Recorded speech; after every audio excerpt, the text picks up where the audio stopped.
Assalamu alaikum students. Welcome to the lecture number 2 of Introduction to Software Engineering. In the previous lecture, we have covered nature of software and evolving nature of software. In today's lecture, I will discuss 3 subtopics. The first one is legacy systems. The second is overview of software engineering. And third subtopic is the professional software development process. So let's start our today's lecture, legacy systems. I was discussing in the last lecture that what the legacy software is. I hope this is clear that the legacy software system were developed decade ago and have been continually modified to meet changes in the business requirements and computing platforms. जिसका मतलब ये है कि legacy हम किसी भी उस चीज़ को कहते हैं जो हमारे पास बहुत पुराने मौजूद है और वो अभी तक इस्तेमाल हो रही है क्योंकि उसकी कुछ रिक्वायरमेंट्स हैं जो वो फुलफ़िल कर रही है. सेम कॉन्सेप्ट जब हम सॉफ्टवेयर पे अप्लाई करते हैं तो बिल्कुल इसी तरह एक बहुत पुराना सा सॉफ्टवेयर जो कि हम इस्तेमाल कर रहे हैं और उसको रिप्लेस नहीं कर सकते क्योंकि बिज़नेस को उसकी ज़रूरत है या वो हमारी बिज़नेस रिक्वायरमेंट्स को फुलफ़िल कर रहा है. So here is a problem. Legacy systems को इस्तेमाल करते हुए हमें कुछ प्रॉब्लम्स फेस करनी पड़ती हैं. जैसे आप इस स्लाइड में देख रहे हो, most legacy systems are of poor quality. Poor quality के क्यों है वो? क्योंकि द फर्स्ट रीज़न इज़ उनके जो डिज़ाइंस हैं वो इनएक्सटेंसिबल डिज़ाइंस हैं. इनएक्सटेंसिबल डिज़ाइन से मेरी मुराद ये है, अगर मैं आपको इसकी एग्ज़ाम्पल दूँ, सैमसंग ने कुछ मोबाइल फ़ोन्स इंट्रोड्यूस करवाए थे कुछ टाइम पहले J1 आया, देन कम्स J2, उसके कुछ टाइम बाद J3 फ़ोन, फिर J4 और J5. जब J2 डिज़ाइन सैमसंग ने इंट्रोड्यूस करवाया तो वो फ़ोन बेसिकली बेस कर रहा था आपके J1 फ़ोन के डिज़ाइन पर. यानी J2, J3, J4, J5 इन चारों मोबाइल फ़ोन्स ने एक्सटेंड किया है J1 के बेसिक जो हमारा डिज़ाइन था उसको. तो लेगेसी सिस्टम्स के साथ प्रॉब्लम ये होती है कि उनका डिज़ाइन इनएक्सटेंसिबल होता है. हम उनको यूज़ करते हुए एक नया सिस्टम नहीं डिज़ाइन कर सकते. दूसरा problem convoluted code. Convoluted code का मतलब ये है कि एक कॉम्प्लेक्स कोड है. कॉम्प्लेक्स कोड से मेरी मुराद ये है कि हमने कुछ ऐसे वेरिएबल यूज़ किए हैं या हमने ऐसे फंक्शंस अपने प्रोग्रामिंग कोड में इस्तेमाल कर दिए हैं जो कि जस्टिफाइबल नहीं हैं. तो वो कोड आपका कॉम्प्लेक्सिटी की तरफ चला जाता है. अगर आपका कोड ये बता सकता हो कि ये वेरिएबल हमने इस एक प्रोग्राम के लिए या एक एप्लीकेशन के लिए क्यों यूज़ किए हैं, क्यों ये सूटेबल हैं, या ये जो फंक्शन हमने लगाया है ये क्यों इस्तेमाल किया है, तो this makes our code simpler. इसे आसान बना देता है. लेकिन जब अपने कोड को जस्टिफाई नहीं कर सकते और फिर हम उसे रीयूज़ भी नहीं कर सकते, हमारे लिए ये भी एक प्रॉब्लम जनरेट हो जाती है. तो ये प्रॉब्लम हम लेगेसी सिस्टम्स में फ़ेस करते हैं कि कोड बहुत कॉम्प्लेक्स या कॉन्वोल्यूटेड हो जाता है. The third problem of poor quality is कि लेगेसी सिस्टम में हमारे पास पुअर और नॉन एग्जिस्टेंट डॉक्यूमेंटेशन हम फेस करते हैं. आप इसको यूँ कह सकते हैं कि आप जब भी कोई चीज़ मार्केट से ख़रीद रहे हैं, आपने एक चीज़ मार्केट से ख़रीदी और अब आप उसे कह रहे हैं कि ये चीज़ मेरे पास काम ठीक से नहीं कर रही, तो इसको आप मैन्युफैक्चरर के पास भेजें और मैन्युफैक्चरर के पास भेज के इसको ठीक करवा दें. अब कंपनी उससे वो प्रोडक्ट ले लेती है और अपने मैन्युफैक्चरर के पास भिजवा देती है. लेकिन जब मैन्युफैक्चरर की तरफ वो जाता है तो वहाँ पर ये प्रॉब्लम आ जाती है कि या तो मैन्युफैक्चरर वो कंपनी छोड़ के कहीं और चला गया है, उसका एड्रेस हमारे पास नहीं है, या फिर उस मैन्युफैक्चरर ने ये चीज़ डॉक्यूमेंट ही नहीं की थी। तो इस तरह हमारे पास डॉक्यूमेंट ये भी हो सकता है कि मौजूद ही ना हो, और ये भी हो सकता है कि जो डॉक्यूमेंट एग्जिस्ट कर रही है वो बहुत पुअर डॉक्यूमेंट है, बहुत रिफाइंड डॉक्यूमेंट नहीं है, जिसको यूज़ करके हम एक प्रोडक्ट को इम्प्रूव कर सकें, इजीली मॉडिफाई कर सकें या उसे रीयूज़ कर सकें। इसके बाद एक और प्रॉब्लम जो लेगेसी सिस्टम के साथ हम लोग फेस करते हैं, डैट इज़ पुअर टेस्टिंग। जो भी सिस्टम हम इस्तेमाल कर रहे हैं उसकी टेस्टिंग प्रॉपरली नहीं हुई। इसका मतलब ये भी है कि यूज़र टेस्टिंग उसकी ठीक तरीके से नहीं हुई, या इस तरह से टेस्ट नहीं किया गया कि ये सिस्टम किन किन बाद में आने वाली रिक्वायरमेंट्स के साथ, टेक्नोलॉजीज़ के साथ कितना कंपैटिबल होगा। तो एक कंप्लीट टेस्टिंग आपके सॉफ्टवेयर सिस्टम को ईज़ी टू मेंटेन रखती है, ईज़ी टू यूज़ रखती है। तो ये कुछ इश्यूज़ हैं जिसकी वजह से लेगेसी सिस्टम्स में प्रॉब्लम्स को फेस किया जाता है। अब जब हमारे पास कोई प्रॉब्लम आती है तो हम सलूशन की तरफ भागते हैं, या ये पता करने की कोशिश करते हैं कि इस प्रॉब्लम को किस तरह से सॉल्व किया जाए। तो क्वेश्चन अराइज होता है कि now what to do. Answer क्या है? आंसर है वी कैन डू नथिंग। क्यों हम कुछ नहीं कर सकते? If the legacy software meets the need of its user and runs reliably, it is not broken and does not need to be fixed. Simple कि अगर हमारा लेगेसी सिस्टम हमारे यूज़र की रिक्वायरमेंट को पूरा कर रहा है, ठीक से काम कर रहा है, उसमें कोई फॉल्ट नहीं है, इट इज़ नॉट ब्रोकन, तो फिर उसे ठीक करने की ज़रूरत नहीं है, आप उसे यूज़ करते चले जाते हैं। एक एग्ज़ाम्पल अगर मैं आपको दूं तो हमारे जो ATM मशीन्स हैं उनमें अभी तक विंडोज़ XP यूज़ हो रही है। Still there are many systems जहाँ पे विंडो XP ATM मशीन्स के अंदर इस्तेमाल हो रही है। So this is an example of your legacy system. So here comes another very interesting slide, that is evolution of legacy systems. Here it is written that as time passes, legacy systems often evolve for one or more of the following reasons.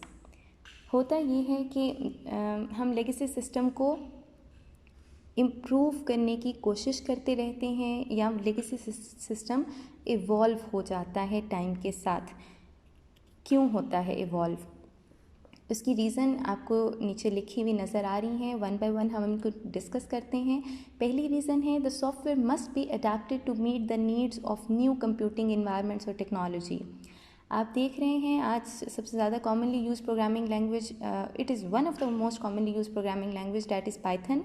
लेकिन अगर हम कुछ साल पहले चले जाएँ तो Python का इट वॉज़ नॉट एग्जिस्टिंग, नहीं इस्तेमाल हो रही थी, लोग इसका नाम भी नहीं ले रहे थे।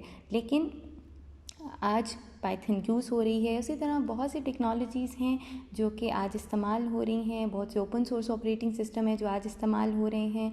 तो आपकी जो कंप्यूटिंग इन्वायरमेंट्स हैं, जो आपकी टेक्नोलॉजी है, बेसिकली वो इवॉल्व कर रही होती है।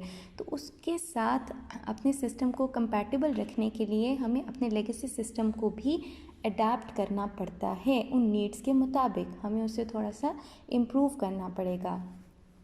सेकेंड रीज़न क्या है? The software must be enhanced to implement new business requirements. आपके सॉफ्टवेयर सिस्टम में इतनी कैपेबिलिटी होनी चाहिए कि उसे हम नई बिजनेस रिक्वायरमेंट के मुताबिक इन्हांस कर सकें। The third point is the software must be extended to make it interoperable with other more modern systems और डेटाबेसेस।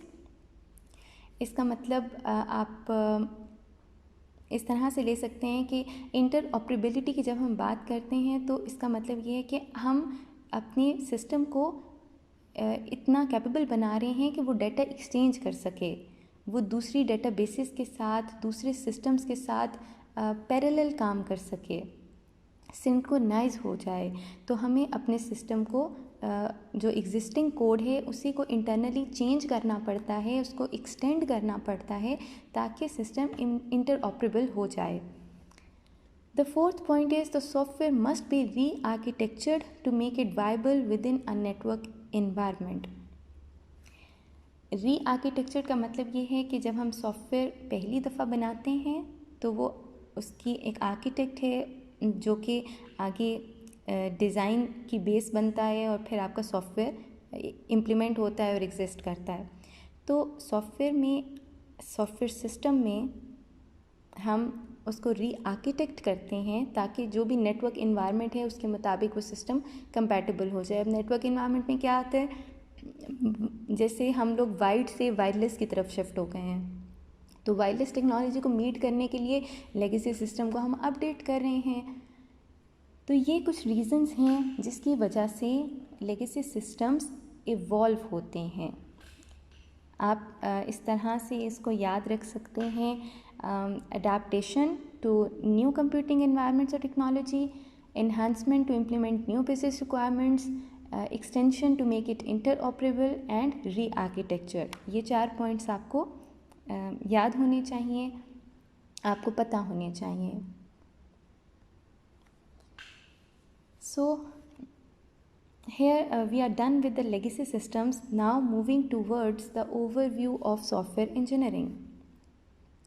सॉफ्टवेयर इंजीनियरिंग के ओवरव्यू को हमने लेक्चर नंबर 1 में भी कवर किया था। मैंने आप सबके साथ ये ऑलरेडी डिस्कस किया है कि साइंस में, इंजीनियरिंग में क्या डिफरेंस है, कंप्यूटर साइंस और सॉफ्टवेयर इंजीनियरिंग में क्या डिफरेंस है। अब हम जनरल से एक कंक्रीट डेफिनेशन की तरफ मूव करते हैं इस टॉपिक में।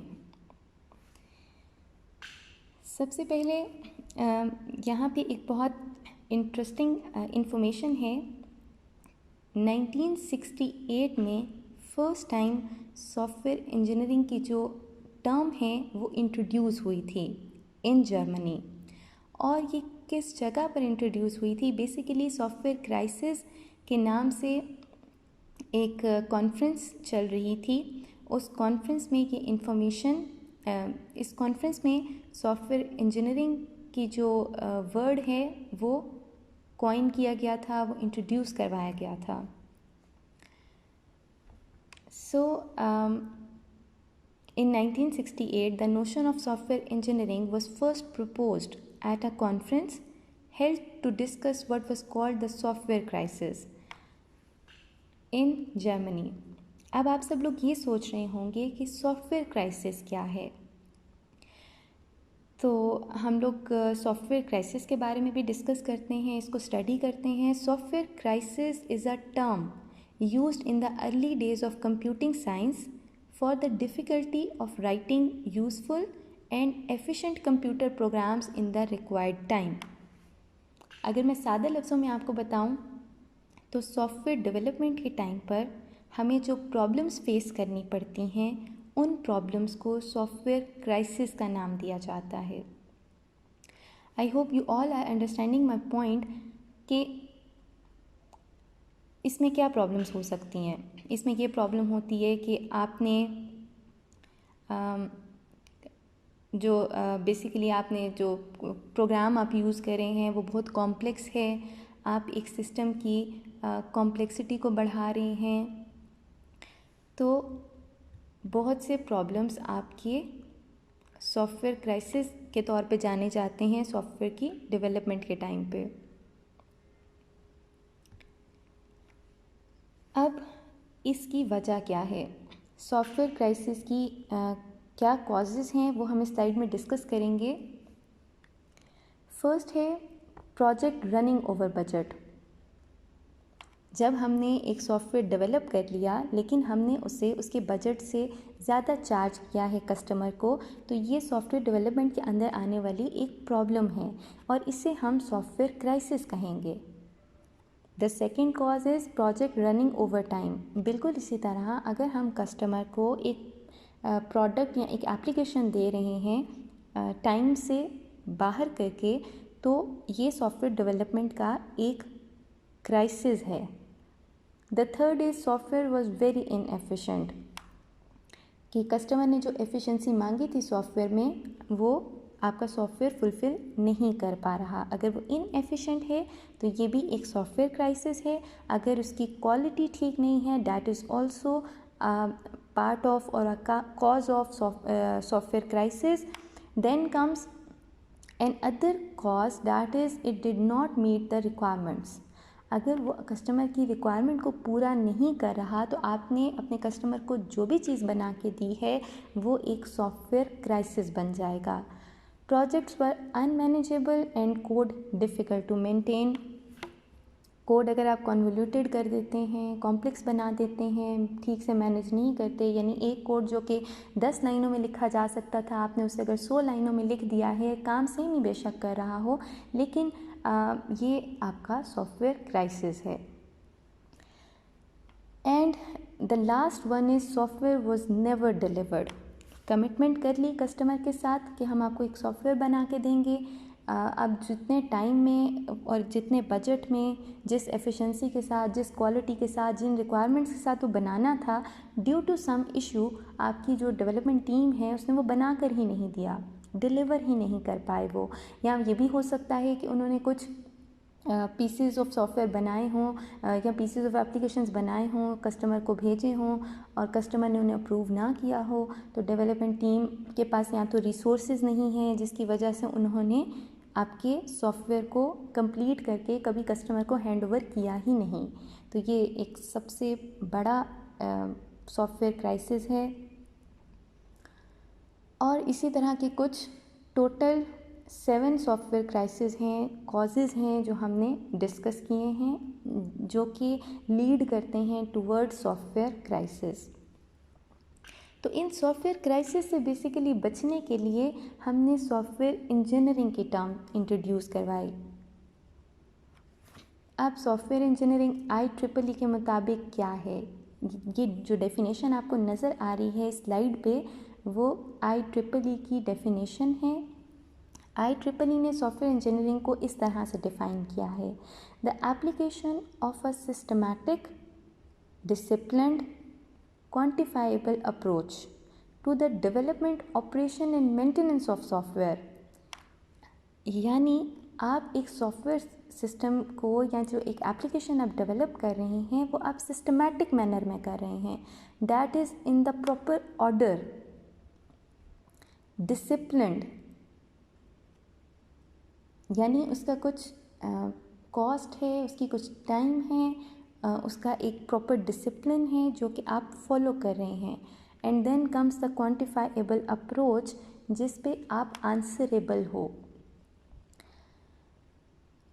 आप सॉफ्टवेयर डेवलप कर रहे हैं, इन तीनों अप्रोचेस को लेके आप उसको ऑपरेशनल भी बना रहे हैं और आप सॉफ्टवेयर की मेंटेनेंस को भी फैसिलिटेट कर रहे हैं। ऐसा नहीं होता कि आपने एक सॉफ्टवेयर बना के दे दिया और उसके बाद उस सॉफ्टवेयर की मेंटेनेंस की ज़रूरत नहीं पड़े। आपने अपने घरों में भी मुख्तलिफ़ चीज़ों को ऑब्ज़र्व किया होगा जो कि कुछ टाइम बाद मेंटेनेंस मांगती हैं। तो इन सारी चीज़ों को या इस पूरी चीज़ को जब प्रॉपरली इम्प्लीमेंट किया जाता है, प्रैक्टिकल अप्रोच की तरफ लेके जाया जाता है, so it becomes the application of engineering to software. And I hope that you understand what is the software. It is a piece of instructions. What is an engineering? It is an applied science towards software. So आपकी ये 4 लाइनों में software engineering बहुत अच्छे तरीके से define की गई है।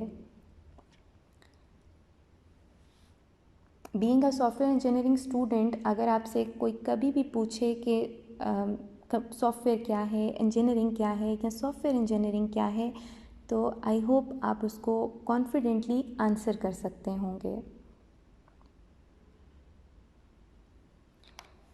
Now we are moving towards another subtopic of this lecture, that is professional software development. Software development को हम प्रोफेशनली किस तरह से डेवलप कर सकते हैं और इसका एक क्या कंप्लीट प्रोसेस है, वो हम यहाँ पर स्टडी करेंगे।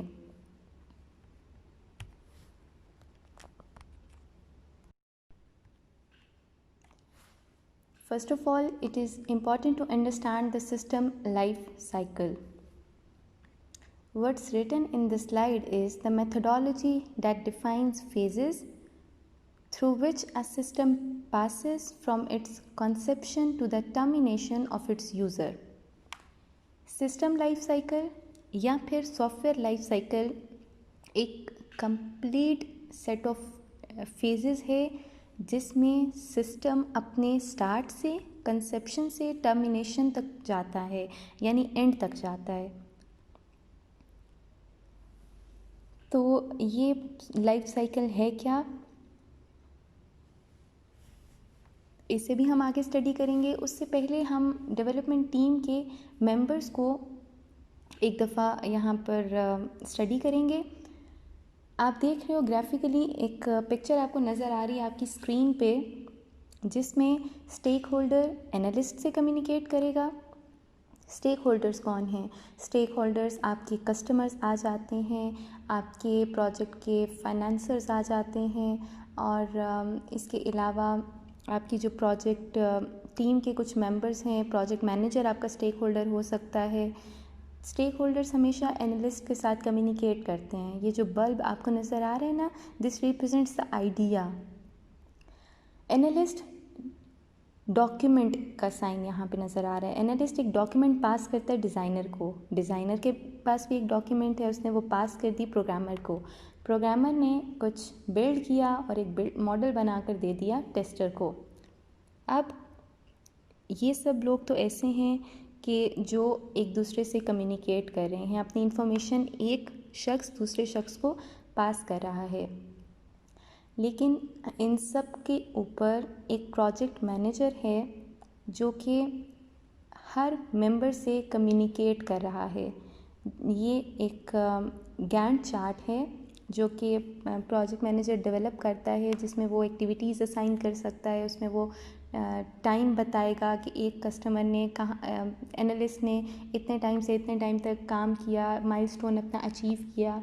तो इस फॉर्म में जो प्रोजेक्ट मैनेजर है वो एक्टिविटीज़, टास्क, उनकी ड्यूरेशन, ये सब रिकॉर्ड, ये सब इंफॉर्मेशन वो अपने पास रखता है। वो पूरे एप्लीकेशन को, पूरे सॉफ्टवेयर सिस्टम को एफिशिएंटली मैनेज कर रहा है।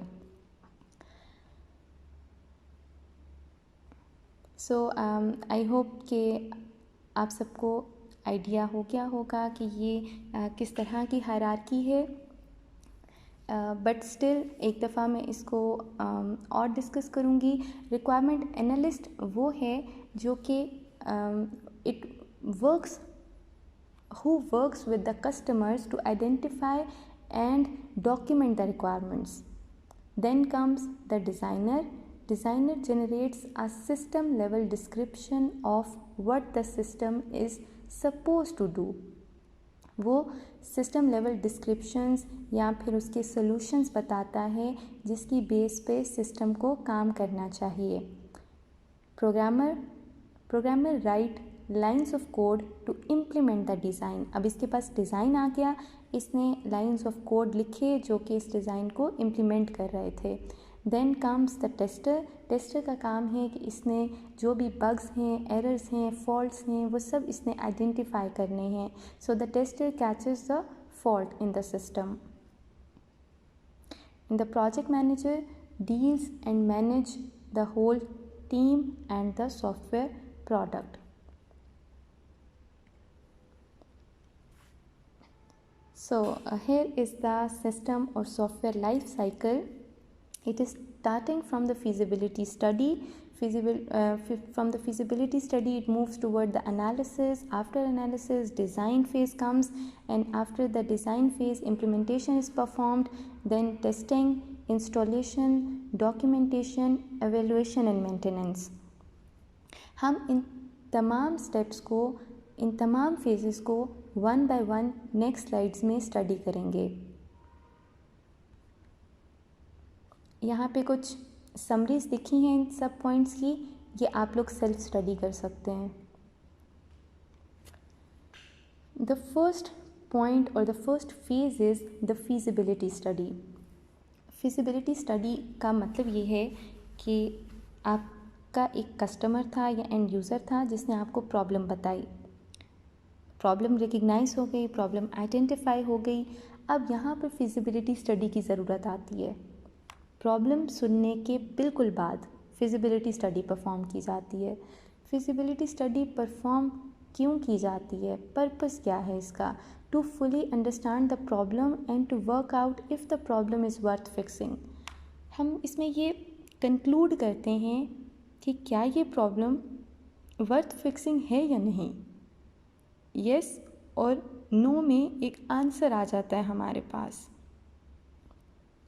आपकी राइट साइड पे आप ये डायग्राम देख रहे हैं फिजिबिलिटी स्टडी की, जिसको एब्रीविएट किया है TELOS से। T stands for technological. सबसे पहले टेक्नोलॉजिकल एस्पेक्ट्स जो हैं वो स्टडी किए जाते हैं, उनकी फिजिबिलिटी को स्टडी किया जाता है कि क्या जो प्रॉब्लम हमें बताई गई है उसका एक प्रैक्टिकल सलूशन हम बना रहे हैं, या उसका प्रैक्टिकल सलूशन क्या हो सकता है। क्या कस्टमर जिस बारे में बात कर रहा है वो टेक्नोलॉजी एग्जिस्ट करती है अभी या नहीं करती। तो हम टेक्नोलॉजिकली अपने सिस्टम को, उसकी फिजिबिलिटी को स्टडी करेंगे। उसके बाद जो सेकंड पॉइंट आता है डैट इज़ इकोनॉमिकल। इकोनॉमिक में हम ये देखते हैं कि आपका जो सिस्टम है वो कॉस्ट इफ़ेक्टिव है या नहीं। कॉस्ट इफ़ेक्टिव का मतलब ये है कि आपकी जो कॉस्ट है वो आपके बेनिफिट से ज़्यादा आ रही है या आपके बेनिफिट से कम आ रही है। अगर तो आपकी जो कॉस्ट है वो आपके बेनिफिट से ज़्यादा है तो हम उस सिस्टम को इम्प्लीमेंट नहीं करेंगे, वो हमारे लिए फिजिबल नहीं है बनाना। But if the cost is less than the benefit then हम उस सिस्टम को स्टडी कर सकते हैं, उस सिस्टम को हम इम्प्लीमेंट करेंगे। The third point is legal. हमने देखना है कि जो सिस्टम बनेगा क्या वो लीगल फ्रेमवर्क को डिस्टर्ब तो नहीं कर रहा, उसमें ऐसे कोई लीगल इश्यूज़ हमारे लिए क्रिएट नहीं हो जाएं कि हमें कोर्ट की तरफ जाना पड़े या कुछ इस तरह के प्रोसेस में इन्वॉल्व हो जाएं। तो हमें उसकी लीगल एस्पेक्ट्स को भी, लीगल फिजिबिलिटी को भी स्टडी करने की ज़रूरत है। Then comes the organisational study. Organisational study का मतलब ये है कि आपका जो सिस्टम है वो इस तरह से डेवलप किया जाए कि जो आप लेट से आपके पास जो डेवलपर्स हैं वो सब जावा को यूज़ करते हैं, उन्हें पाइथन नहीं आती। तो क्या आप अपने ऑर्गेनाइजेशन के जो रिसोर्सेज हैं वो आपके लिए फ़ीज़िबल हैं, आप उनको यूज़ करते हुए एक सॉफ्टवेयर बना सकते हैं। And the last point is scheduling. Scheduling का मतलब ये है कि अगर कस्टमर कह रहा है कि ये सिस्टम 1 साल में डेवलप हो जाना चाहिए, तो क्या हम इस असाइन टाइम में, इस असाइन स्केड्यूल में ये सिस्टम बना भी सकते हैं या नहीं। तो इन तमाम पॉइंट्स को या इन 5 पॉइंट्स को इन 5 पॉइंट्स की फिजिबिलिटी को जब हम स्टडी करते हैं तो हमारे पास एक फिजिबिलिटी रिपोर्ट जनरेट हो जाती है। At the end feasibility report is produced by the system analyst. और ये कौन प्रोड्यूस करता है? सिस्टम एनालिस्ट होता है जो कि एक फिजिबिलिटी रिपोर्ट प्रोड्यूस करता है। If the project report concludes that the project should go ahead and this is agreed by the senior managers, the detailed requirement analysis will be produced. अगर तो project okay हो जाता है, अगर go ahead की command आ जाती है उस पर, फिर तो वो सीनियर मैनेजर से डिस्कस हो जाए। लेकिन अगर फिजिबिलिटी रिपोर्ट ही नहीं कह रही है कि प्रोजेक्ट नहीं बनाया जा सकता, तो हम सिस्टम को, उस सॉफ्टवेयर को आगे नहीं प्रोसीड करते, आगे हम लेके ही नहीं जाते। The second step is analysis. Analysis का मतलब ये है कि फिजिबिलिटी रिपोर्ट आने के बाद a detail report focus on the current system and the requirement of the propose system.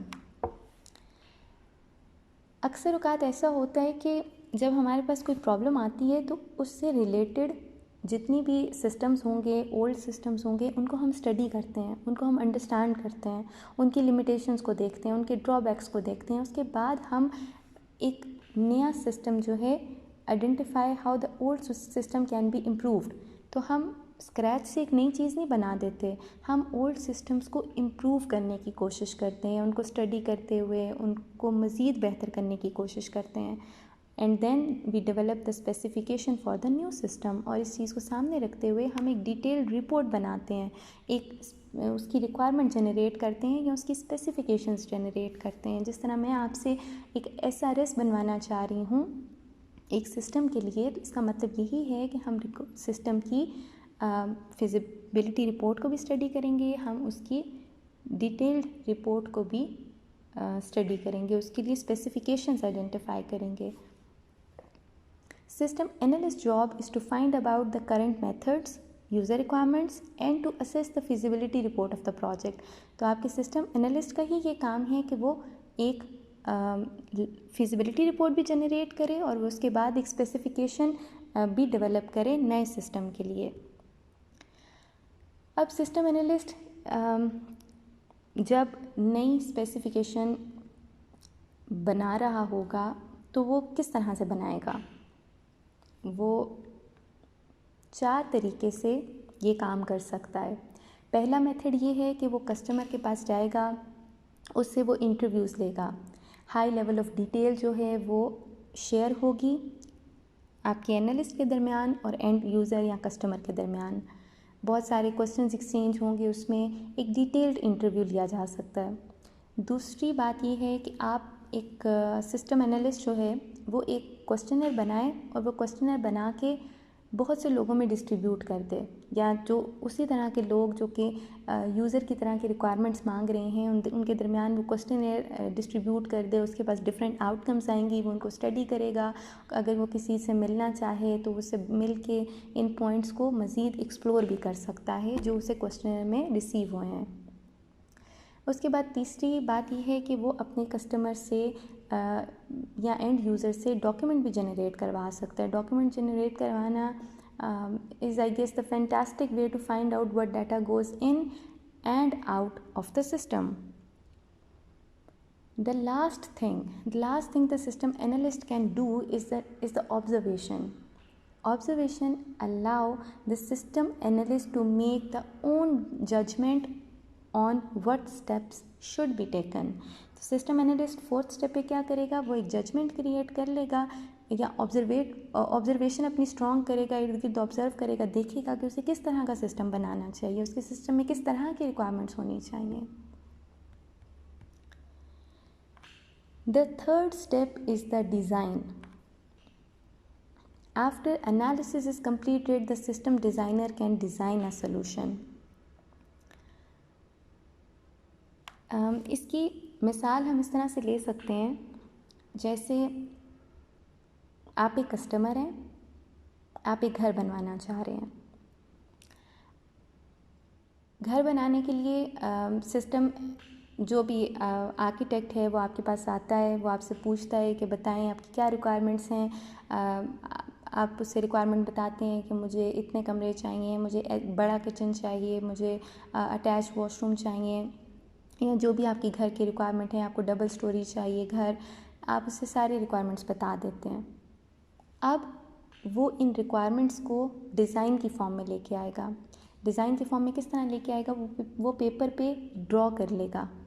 बिल्कुल इसी तरह सॉफ्टवेयर में जो भी आपकी रिक्वायरमेंट्स होती हैं वो सब की सब हम मॉडल करते हैं, हम उसकी डिफरेंट डायग्राम्स बनाते हैं, जैसे UML class diagram, UML activity diagram, UML sequence diagram, या फिर state machine diagram.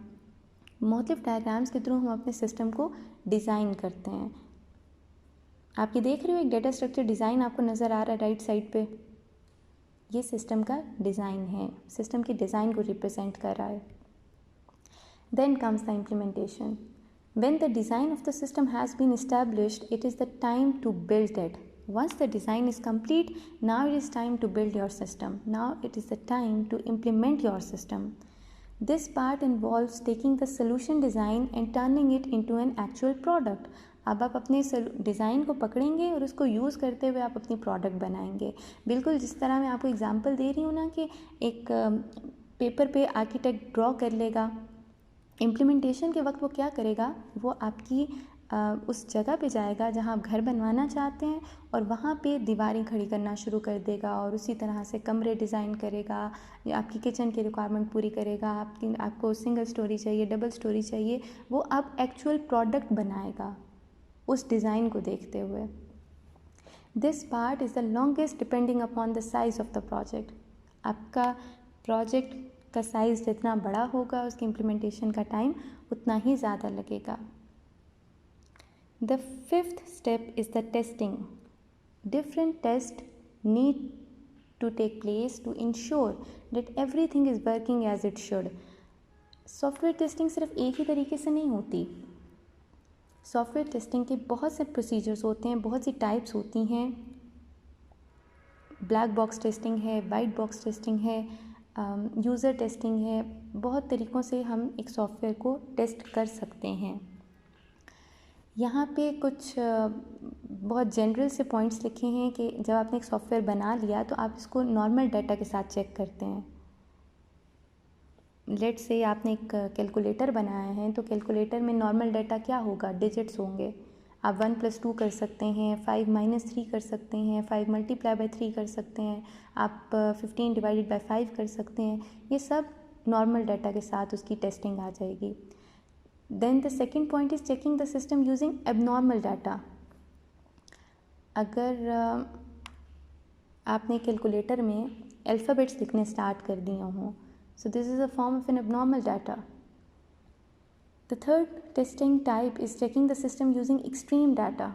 Let's say your calculator is allowing you to put 9 digits, लेकिन आपने 15 या 16 डिजिट्स ऐड कर दिए हैं, तो एक्सट्रीम डाटा के साथ भी टेस्टिंग की जाती है। And then the fourth testing type is to test your system against user requirements. आप जो भी यूज़र आपको रिक्वायरमेंट उसने प्रोवाइड की हैं, आपने तमाम रिक्वायरमेंट्स को सामने रखते हुए अपने सिस्टम को टेस्ट किया है। So here it is written that the company who releases a product that does not work well will lose more than just the money for the projects.